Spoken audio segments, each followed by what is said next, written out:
Logical question. और आखिरी method बचा है ना, लिखो बेटे।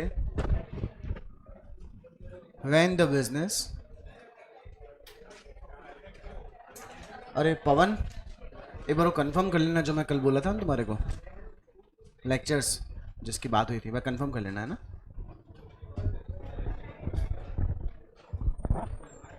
When the business sends the goods on approval, when the business sends the goods on approval or on return basis,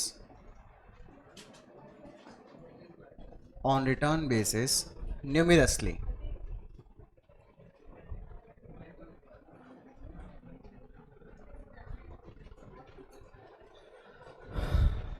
लिख लिया बेटे। When the business sends the goods on approval or on return basis numerously। देखिए, जब मैंने आपको casual basis समझाया था तो मैंने एक बात बोली थी कि कैजुअल बेसिस में नंबर ऑफ ट्रांजैक्शंस बहुत कम होते हैं, इसलिए अलग से सेपरेट बुक्स मेंटेन करने के बजाय ऑर्डिनरी सेल मानकर ओरिजिनल सेल्स बुक में डेटा रिकॉर्ड कर लेते हैं। याद है बेटे आपको?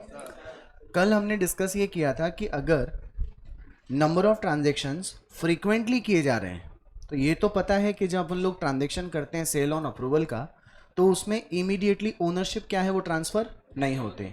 ओनरशिप तो कब ट्रांसफ़र होती है? जब कस्टमर हमारे को क्या देता है, अप्रूवल, एक्सेप्टेंस, या फिर जो टाइम हमने उसे दिया था वो क्या हो जाता है, expire.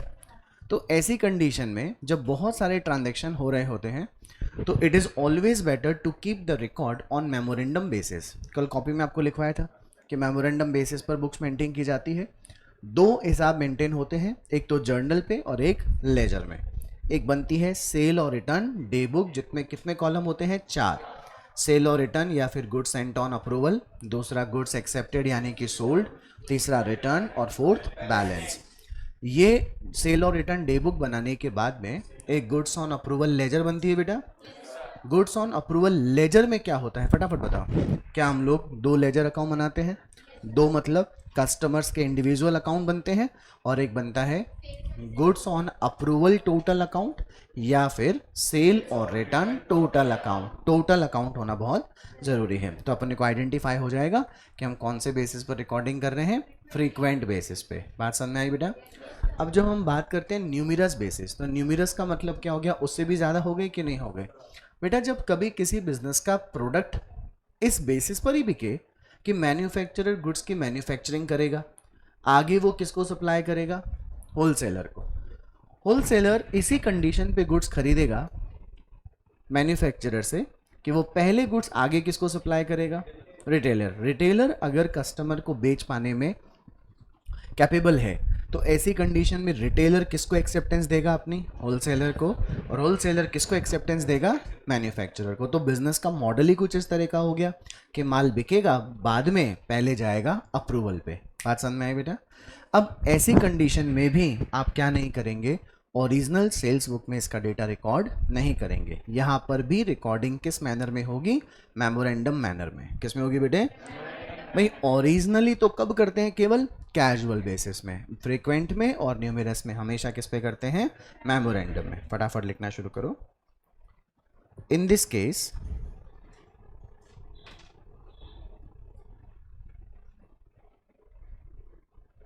following 2 memorandum books are kept। In this case following 2 memorandum books are kept।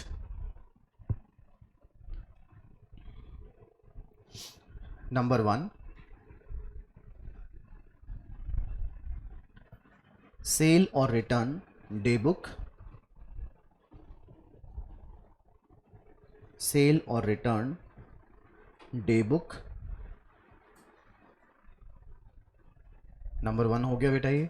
Second लिखिए, सेल और रिटर्न लेजर, सेल और return laser.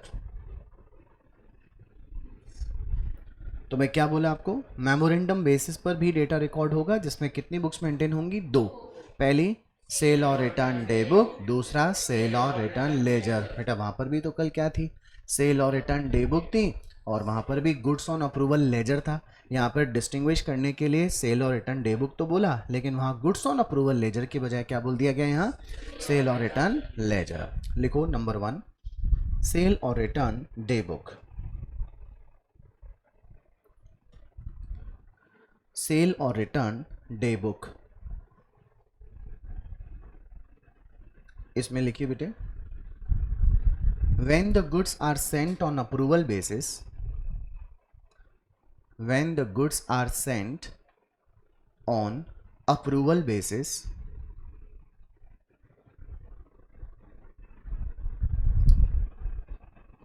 transactions are initially recorded, transactions are initially recorded in sale or return day book, in sale or return day book.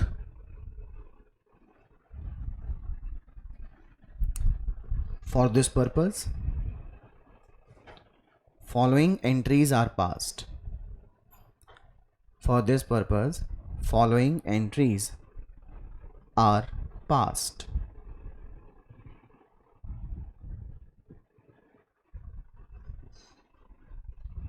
Okay बेटे, लिखो number 1, at the time of sending the goods, at the time of sending the goods,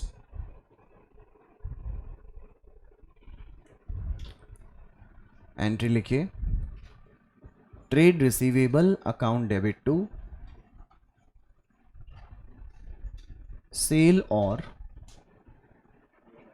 return account. अगर मैं cell और return में से और return को हटा दूं तो नॉर्मल बेचने की एंट्री आ जाएगी, लेकिन यहाँ पर मैं गुड्स सेंड कर रहा हूँ कौन से बेसिस पे, इधर सेल और रिटर्न, तो एंट्री क्या हुई, trade receivable account debit to sale और return account. Am I clear बेटा? नंबर 2 लिखिए, when the goods are returned by customer, when the goods are returned by customer, जब कस्टमर क्या कर देगा बेटे, गुड्स को रिटर्न कर देगा, तो जो एंट्री आपने ऊपर लिखी है उसकी रिवर्स एंट्री हो जाएगी, सेल्स और return account debit to trade receivable, sale और return account debit to trade receivable. मन में एक डाउट आया, कैजुअल बेसिस में जब रिटर्न हो रहा था तो अपन लोग सेल्स रिटर्न लिख रहे थे, यहाँ पे तो मैंने ऊपर की रिवर्स एंट्री कर दी ना बेटा, क्योंकि वहां पर मैं मान क्या रहा था, सेल्स मान रहा था। तो यूजुअली जब नॉर्मल माल बेचते हैं तो सेल्स क्रेडिट करते हैं, और वही बिका हुआ माल वापस आता है तो किससे उसे शो करते हैं, अल्टीमेटली वो सेल्स रिटर्न भी किससे क्लोज हो जाता है, सेल्स अकाउंट। तो हम चाहते तो sales return account debit to customer या sales account debit to customer करते, तो भी बात एक ही होती कि नहीं होती। यहां पर अपन ने सेल्स को क्रेडिट ही नहीं किया बेटे, अपन ने क्रेडिट ही किसको किया, सेल और रिटर्न, तो यहां पर अकाउंट भी डेबिट कौन सा होगा, सेल और रिटर्न। एम आई क्लियर बच्चा लोग? अब थर्ड एंट्री में आपको दिमाग लगाना है, मैं नहीं दिमाग लगाऊंगा।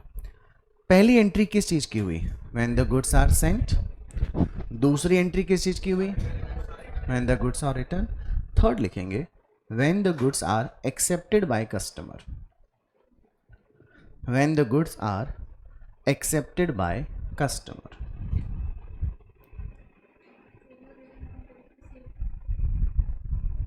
बताइए क्या एंट्री होगी जब कस्टमर गुड्स रिटर्न एक्सेप्ट कर देगा,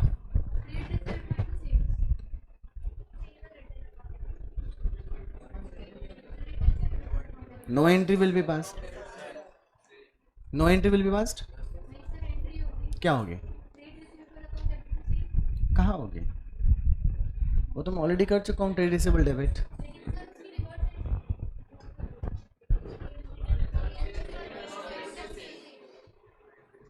लिखो एंट्री लिखो,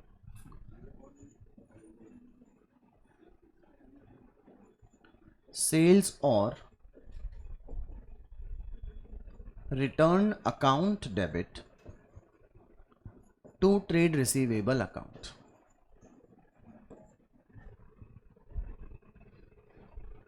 ये एंट्री तो जो आपने रिटर्न की पास करी उसी की सेम एंट्री आ गई क्या गुड्स एक्सेप्ट करने में? बोलो बोलो। तो ये वाली एंट्री कब हुई? जब अपन ने माल भेजा, एंट्री हुई trade receivable account debit to sale और रिटर्न अकाउंट। जब कस्टमर ने गुड्स रिटर्न कर दिया तो अपन ने उस ऊपर वाली एंट्री को कैंसिल कर दिया, और जब कस्टमर ने गुड्स एक्सेप्ट किया तो भी अपन ने फर्स्ट वाली एंट्री को कैंसिल कर दिया। ये थोड़ा अजीब सा लग रहा है कि नहीं लग रहा है? थोड़ा दिमाग लगाए। हाँ बोल बेटा, क्या बोल रहे हैं? करेक्ट बेटा, जब हमने गुड्स सेंड किया था तो क्या हमें पता था क्या गुड्स एक्सेप्ट होगा कि नहीं होगा? फटाफट बताइए, क्या ये एंट्री आपकी ओरिजिनल बुक्स में हो रही है क्या? कहाँ पे हो रही है? मेमोरेंडम बुक्स में आपने कस्टमर को पहले क्या बनाया था? अपना डेटर, और कौन से अकाउंट को क्रेडिट किया था? तो वो जो कस्टमर जिसको आपने अपना डेटर बनाया वो सेल ऑन अप्रूवल वाला डेटर था, और जिस अकाउंट को आपने क्रेडिट किया वो सेल और रिटर्न वाली सेल्स थी बेटे। जैसे ही कस्टमर ने आपको आपका माल वापस कर दिया तो उस कस्टमर को आपको उसी बुक में से गायब करना पड़ेगा। फटाफट बोलो। और जितना अपन ने सेल और रिटर्न उस टोटल वैल्यू में क्रेडिट किया हुआ था, रिटर्न गुड्स की वैल्यू जब हमारे पास आ गई तो उसमें से इस बिके हुए ना बिके हुए गुड्स या रिटर्न गुड्स को एडजस्ट करना पड़ेगा। इसलिए अपन ने ऊपर वाली एंट्री क्या कर दी? रिवर्स। अब आपके मान लीजिए 10 लाख रुपए का माल सेल ऑन रिटर्न बेसिस पे सेंड किया था, जिसमें से 6 लाख का माल रिटर्न हो गया। अभी भी कितने रुपए की सेलिंग प्राइस का माल सेल और रिटर्न वाला पड़ा है, जिसका नेचर कैरेक्टर सेल और रिटर्न वाला ही है ना बेटे? फटाफट दिमाग लगाओ। कस्टमर ने 3 लाख रुपए का माल क्या कर दिया? एक्सेप्ट। क्या कर दिया? फटाफट क्वेश्चन का आंसर दीजिए। कितना एक्सेप्ट किया? 3 लाख। जैसे ही 3 लाख एक्सेप्ट किया, क्या पहले ये 3 लाख सेल और रिटर्न वाला था ना? कस्टमर क्या बोल रहा है? यस। कस्टमर क्या बोल रहे हैं? गुड्स एक्सेप्ट हो गई कि नहीं हो गई? क्या ये अभी भी सेल और रिटर्न वाला रहेगा? क्या बनेगा? सेल्स वाला। तो मुझे यहां से इसे गायब करना होगा कि नहीं करना होगा? इसलिए मैंने एंट्री क्या पास की है? सेल्स रिटर्न अकाउंट, सेल्स और return account debit to trade receivable. दिमाग लगाओ। ये कितने रुपए से हुआ?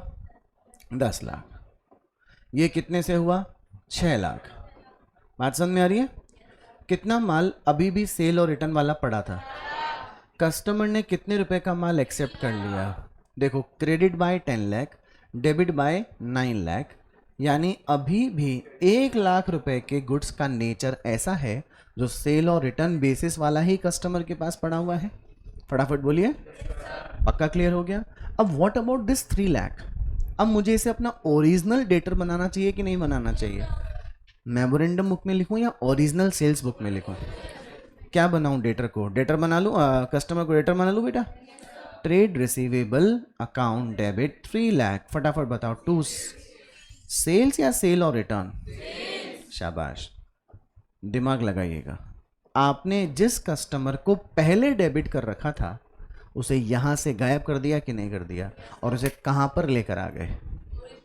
क्योंकि वो पैसा तो आपको अब ही देगा जब उसने माल एक्सेप्ट कर लिया। पहली बात समझ में आई? ये आपको अकाउंटिंग मीनिंग समझ में आ गया इसका। दूसरा, वर्बली डिस्कस करते हैं। मैंने, आपका नाम बोलना बेटे? विशित। विशित अकाउंट डेबिट टू सेल और रिटर्न किया हुआ है। कितने रुपए से? 3 लाख। विशित ने बोला सर मेरे को गुड्स पसंद नहीं आई। मैंने कहा माल वापस कर दे। एंट्री मैंने क्या करी? सेल और रिटर्न अकाउंट डेबिट टू विशित। मेरी बुक्स में पहले ये डेबिट हुआ, फिर ये क्रेडिट हुआ। कहानी खत्म हो गई कि नहीं हो गई? मान लो विशित को मैंने जो 3 लाख का माल भेजा उसमें से पूरा माल इसने एक्सेप्ट कर लिया। पक्का? मैंने इसे डेटर कहाँ बनाया हुआ है? मेमोरेंडम बुक में। कहाँ बनाया हुआ है? क्या एंट्री की हो रखी है? विशित अकाउंट डेबिट टू सेल और रिटर्न। बाद में विशित ने मुझे क्या बोल दिया? ये मेरी सेल्स हो गई कि नहीं हो गई? अब मैं इसे मेरी ओरिजिनल सेल्स बुक में लेके जाऊंगा ना। एंट्री बोलिए, विशित अकाउंट डेबिट टू सेल्स। फिर से बोलो। आपने इधर क्या एंट्री करी थी? विशित अकाउंट डेबिट टू सेल और रिटर्न। अभी आपने एंट्री क्या कर दी? विशित अकाउंट डेबिट टू सेल्स। अब गौर से देखो, इधर भी विशित क्या है? डेबिट। इधर भी विशित क्या है? इधर तो डेबिट ये मान के हुआ है कि सेल और रिटर्न वाला है, इधर ये मान के हुआ है कि एक्चुअल सेल वाला है। और ये बात 10 दिन पुरानी हो गई। 10 दिन नहीं, महीने भर पुरानी हो गई। मैंने इधर जो विशिष्ट अकाउंट डेबिट टू सेल और रिटर्न किया था उसे इसकी एक्सेप्टेंस करने पर बुक्स में से गायब नहीं किया था, और ये बात महीने भर पुरानी हो गई सर।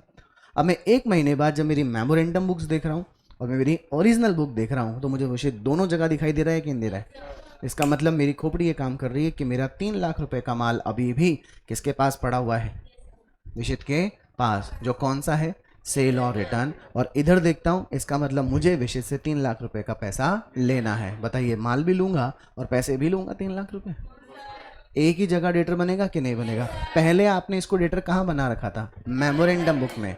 जैसे इसने क्या कर लिया, एक्सेप्ट, मेमोरेंडम में से गायब करना पड़ेगा कि नहीं करना पड़ेगा?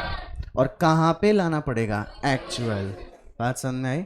इसीलिए बेटा रिटर्न की भी और एक्सेप्टेंस की दोनों एक ही एंट्री पास हुई है जो इसके कैंसिलेशन की हो रही है। अंडरस्टूड बच्चा लोग? अच्छा, हमने पहले टोटल माल कितने का दिया था? एक्सेप्ट रिटर्न कितना हो गया? कितना बचा? कितना एक्सेप्ट हो गया? क्या अभी भी 1 लाख ऐसा है क्या जो neither returned nor accepted?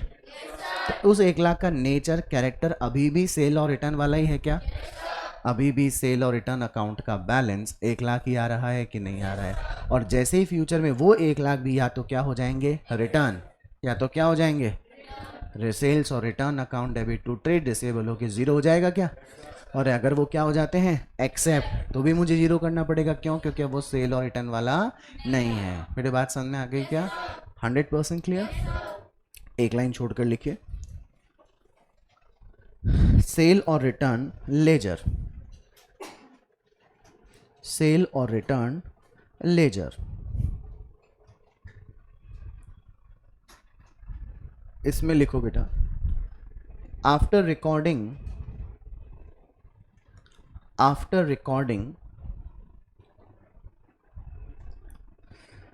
in sale or return day book, after recording in sale or return day book,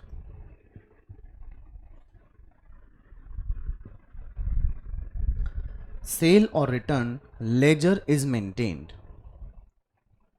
Sale or return ledger is maintained.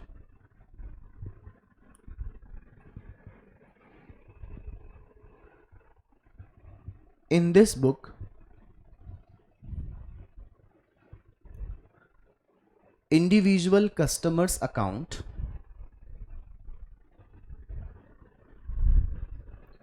individual customers account and sale और रिटर्न अकाउंट, क्या गायब कर दिया मैंने? अब total शब्द को गायब कर दिया। Individual customers account and sale और return account is maintained, full stop. It has to be noted that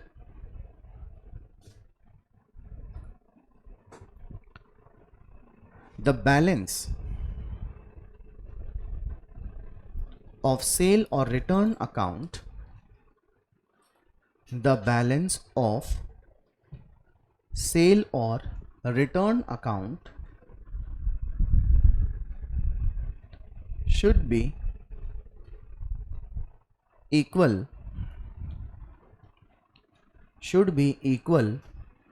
to the total of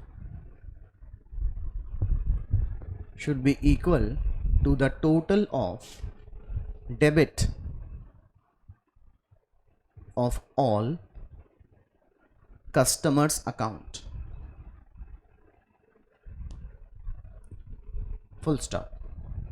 देखो बेटा, ए को गुड सेल किया है सेल और रिटर्न पे, एंट्री बोलिए। A account debit to sale और रिटर्न अकाउंट से 15,000 रुपये का गुड्स हमने इसे रिटर्न सेल और रिटर्न पे सेंड कर दिया। ठीक है बेटा।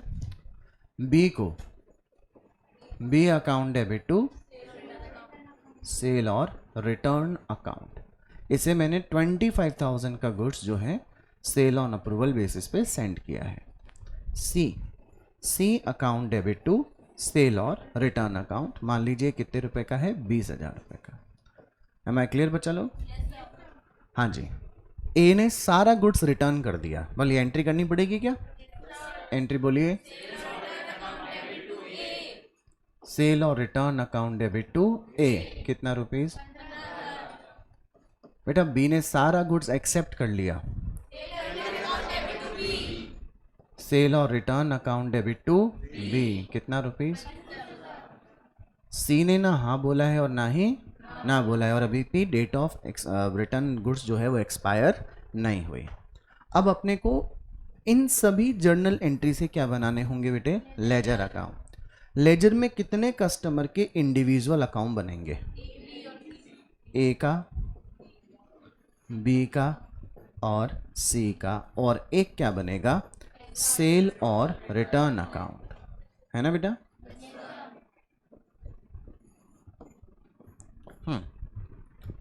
ए को डेबिट पहले कितने से किया? उसके ठीक बाजू में देखो, आपने उसे क्रेडिट कर दिया क्या? सेल और रिटर्न। क्या हमारी मेमोरेंडम बुक में एक भी रुपए का माल सेल और रिटर्न बेसिस पे ए के पास रहा क्या? रहता भी नहीं, दिया था वापस आ गया हमारे पास, कहानी खत्म हो गई। हमने बी को सेल और रिटर्न बेसिस पे कितने रुपए का गुड्स दिया? क्या उसने सारा एक्सेप्ट कर लिया?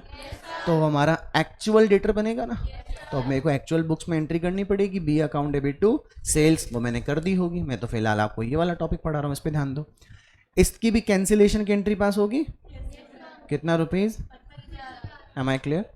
सी की एंट्री क्या हुई थी? C account debit to sale और रिटर्न, सेल्स रिटर्न नहीं बेटा, सेल और रिटर्न बोलिए, पूरा बोलिए, सेल और रिटर्न। क्या उसने मुझे येस किया? क्या उसने मुझे नो किया? अभी भी बैलेंस डेबिट है बेटा 20,000। अब जहां पर भी सेल्स रिटर्न आपको क्रेडिट होता दिखा रहा है वो देखो, सेल और रिटर्न 15,000, सेल और रिटर्न 25,000, सेल और रिटर्न 20,000। क्या ये 60,000 हो रहा है बेटा? आपका सेल और रिटर्न अकाउंट क्रेडिट तो हुआ है 60,000 से, एम आई क्लियर? डेबिट कितने से हुआ? 15 + 25, कितना हो गया? पक्का? आपने कॉपी में लाइन लिखी है, it has to be noted that, क्या बोलना जरा उसको?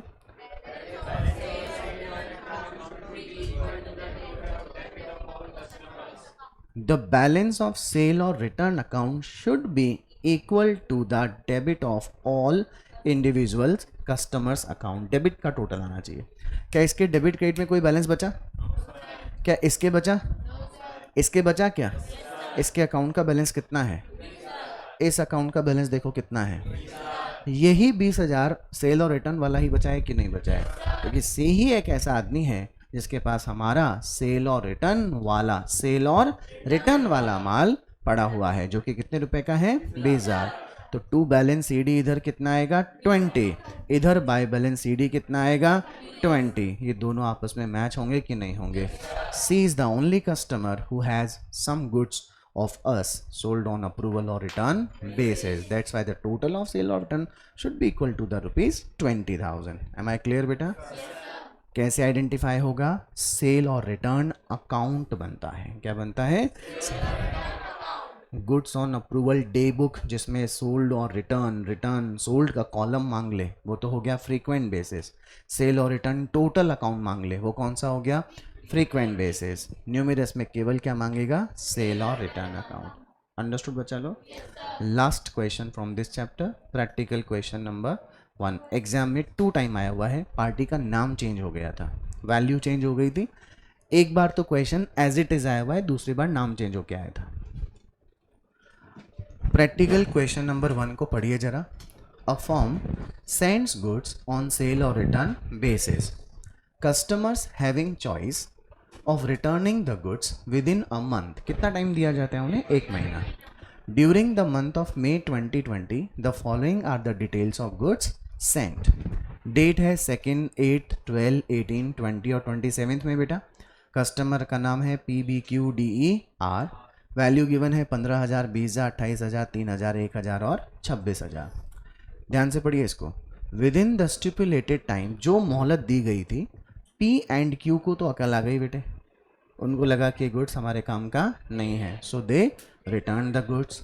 But B, D and E signified, उन्होंने मान लिया कि गुड्स हमने खरीद लिया, signified that they have accepted the goods. बात समझ में आई बेटा? क्या लिखा है देखिए, show in the books of form which account is demanded, sale और return account as well as customer P for sale और return on which date 15 June 20। मतलब आपने को न्यूमरस बेसिस वाली अकाउंटिंग पूछी है ना, यहाँ पे क्या पूछा था, बुक्स पूछी थी क्या आपने से, कौन कौन सी कॉलम वाली, सेल और रिटर्न, सोल्ड और रिटर्न डे बुक। ये कौन सा मेथड था, फ्रीक्वेंट। और कैसे पता चलेगा, टोटल अकाउंट। बेटा यहाँ पर भी कौन सा अकाउंट खुलता है, सेल और रिटर्न, बस क्या नहीं ओपन होता। अच्छा दोनों में सिमिलैरिटी तो दिख रही है ना, क्योंकि दोनों ही क्या है, मेमोरेंडम है। ओरिजिनल क्यों नहीं हो सकता, क्योंकि गुड्स की फिजिकल पोजीशन के साथ साथ गुड्स की ओनरशिप ट्रांसफर नहीं होती। एम आई क्लियर बच्चा लोग? करें अपन लोग एंट्री। अच्छा एंट्री नहीं बोला है, केवल क्या मांगा है, सेल और रिटर्न। अच्छा कितने पार्टी हैं बोलिए, 6। एक बार एंट्री बोल के बताइए, P B Q D E R account debit to sale और रिटर्न अकाउंट होगा ना बेटा। फिर किस पार्टी ने गुड्स रिटर्न कर दिया, रिवर्स एंट्री हो जाएगी। जिन्होंने गुड्स एक्सेप्ट कर लिया, सेल और return account debit to B to D A, पक्का। पार्टी है 6, किसने कंफर्म कर दिया है, 5 ने श्योरिटी दे दी, या तो हाँ या फिर ना। कौन अभी तक अनश्योर है, आर के अकाउंट का बैलेंस कितना आएगा, और जो हम सेल और रिटर्न अकाउंट बनाएंगे क्या उसका बैलेंसिंग फिगर भी 26,000 आएगा। आया तो सपोज क्वेश्चन सही, नहीं आया तो क्वेश्चन गलत। अंडरस्टूड? लिखो बेटे।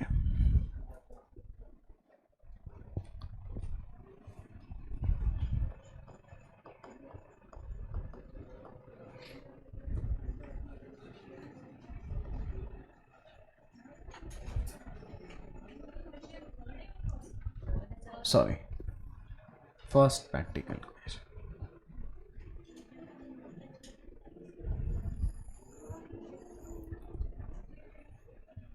सेल और रिटर्न अकाउंट क्रेडिट हुआ ना बेटे, आप लिख दो बाय सन्ड्रीज। सन्ड्रीज में क्या डाल दो, P B Q D E और आर। अच्छा पी को कितने रुपए में गुड्स दिया, बी को 20, क्यू को, डी को फिर 2,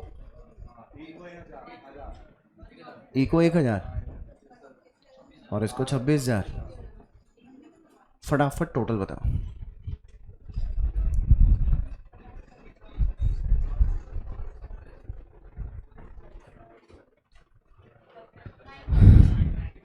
$93,000।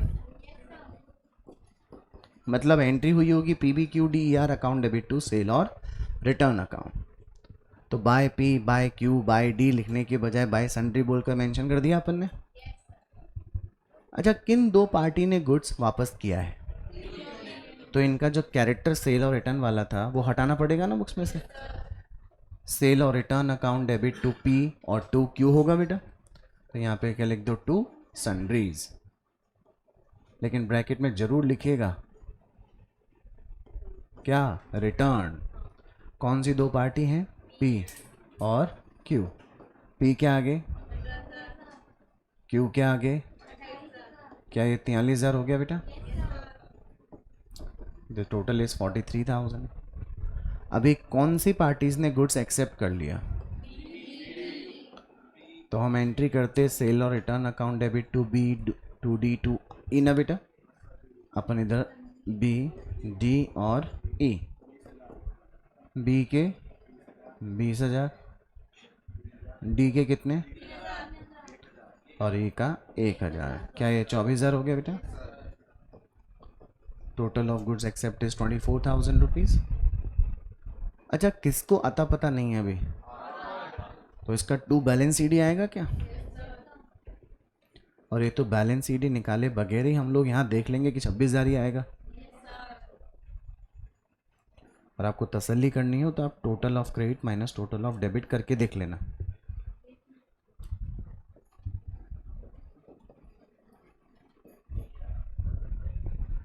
कौन सा अकाउंट मांगा था अपन से? सेल और रिटर्न अकाउंट। बना लिया आप लोग ने?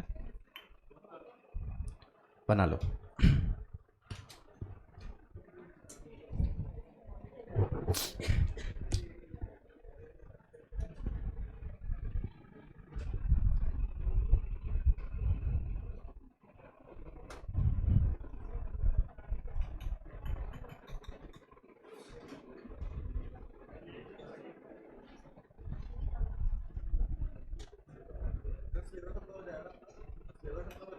अभी आइडिया नहीं बेटा, अभी नहीं बोल सकते, काफ़ी लंबा है कोर्स अभी। मैथ्स का और अकाउंट्स का कोर्स बहुत लेंदी है।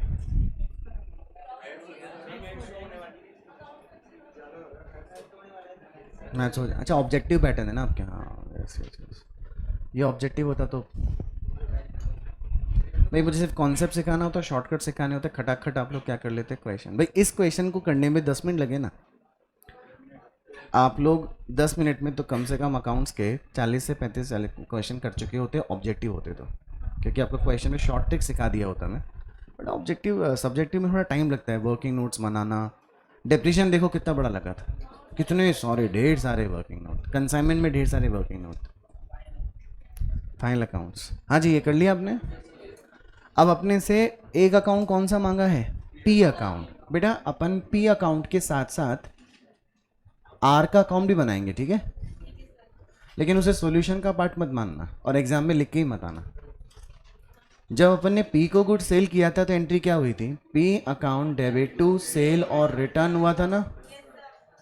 कितना रुपीस? 15,000। और पी ने बोला जी मेरे को गुड्स पसंद नहीं आए, तो रिवर्स एंट्री कर दी अपन ने, सेल और return account debit to P.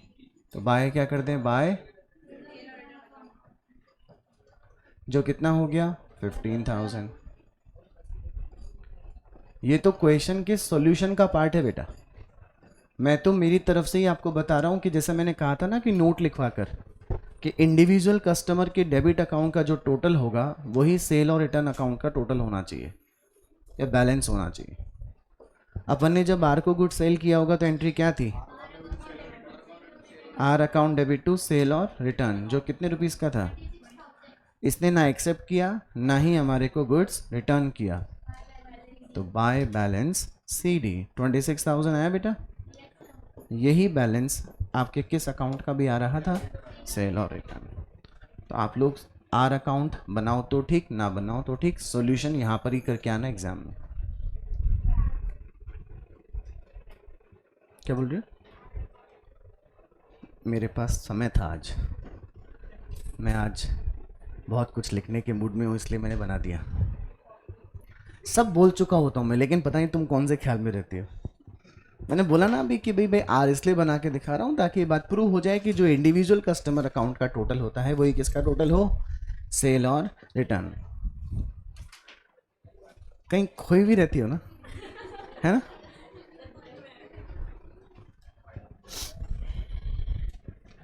Everybody many congratulation, your chapter is over. छोटा सा चैप्टर था, सामने आ गया। अब बड़े बड़े चैप्टर आएंगे, बहुत बड़े बड़े।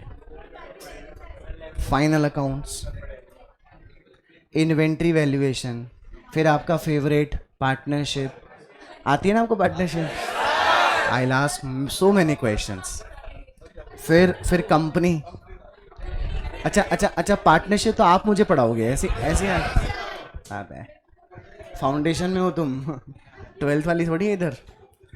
और एनपीओ पढ़े हो ना आप लोग, तो वो एनपीओ का चैप्टर आएगा। फिर एक छोटा सा चैप्टर आएगा एवरेज ड्यू डेट, वो कर डाला तो लाइफ मतलब कोर्स खत्म, ठीक है? फिर तो छोटे छोटे जर्नल, लेजर, ट्रायल बैलेंस बचेगी। हाँ जी बोला ना, फिर छोटे छोटे चैप्टर बचेंगे, जर्नल, लेजर, ट्रायल बैलेंस। लिखना शुरू करो। टॉपिक का नाम, नया चैप्टर शुरू हो रहा है भाई।